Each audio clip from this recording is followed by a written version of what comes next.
Hi guys, and welcome to this week's social and writing assignment. So in Google Classroom, you will go under a day of the life in the Voyageur. And this week, you guys are going to be writing a journal entry from the point of view of a Voyageur. So you are going to become a Voyageur and you are going to write me a journal entry as if you were out on a mission.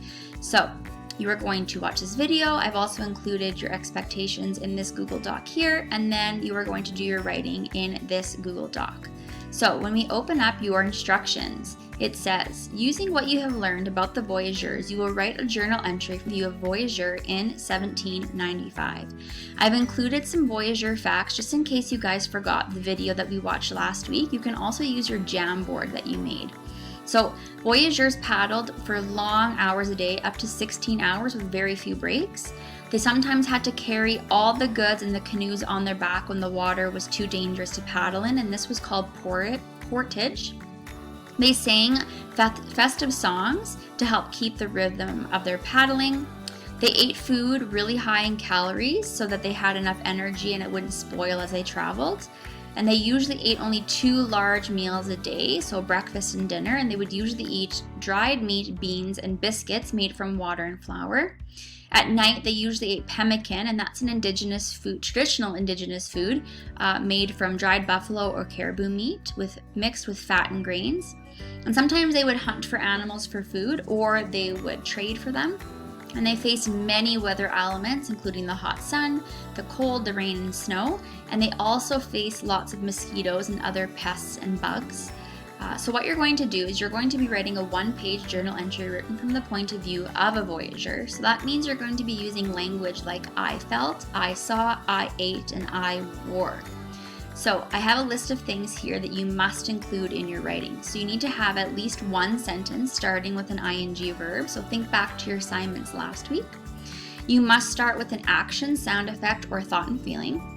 You must make sure you have capitals at the beginning of your sentences and punctuation at the end.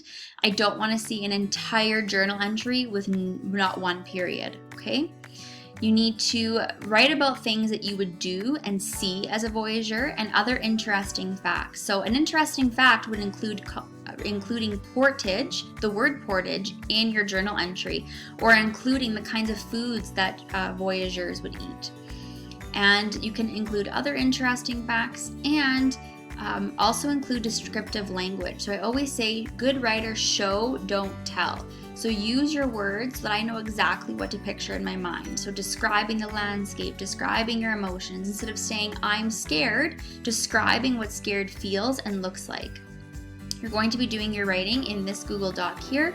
Everybody has a copy of it, and then you can I'll read this example here. This is an example of writing from a student from last year. So, June 4th, 1795. Crack, there's the sound effect. My red paddle snapped in half and fell into the cold, rushing rapids. We had been paddling for 14 hours straight and had just hit the worst rapids I've ever seen. So there's an interesting fact about how long they had to paddle for. Without even thinking, I grabbed my backup paddle from under my seat and continued to row. My pounding heart and the rushing rapids was all I could hear as we frantically dodged the mighty boulders in the water. So this right here is a really good example of emotion and feelings. So instead of saying I'm scared or I'm tired, the writer went ahead and described what that would feel like with the pounding heart was all that he could hear.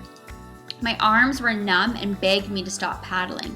So this right here, again, is using descriptive language. This means that he's exhausted, he's tired. So instead of saying, I'm tired, describe what tired feels like. Well, if you've been paddling for 14 hours, your arms are probably numb. Suddenly, the water began to calm and the soothing sound of singing birds filled my ears. Standing to his feet, our captain scanned the distance for our next resting place. So there is the sentence right there that begins with an ing verb. A small sandbank jutted out from the riverbank in the distance. Row, shouted our captain. Our entire crew began paddling as fast as they could. My arms screamed again in protest. So again, right here, describing being exhausted without saying, I'm tired. They described what tired feels like. A loud rumble escaped from my stomach, reminding me that it was well past dinner time. This is a great sentence describing what hunger feels like or sounds like. we know that he is hungry without even him saying that he's hungry. He described that when you're so hungry, your stomach is making a large rumbling sound. At that moment, I would have done anything for a heaping bowl of beans, lard, and dried pork. So again, the food that they were eating wasn't the best and didn't taste the best, and they ate the same thing all the time, but this voyageur is so hungry that he would have done anything to eat that meal. So this is a really good example of a descriptive journal entry of a voyageur, and this is what I would be expecting to see from you guys. So if you have any questions or you need any help, please make sure you ask, and I will be more than willing to help you. Good luck!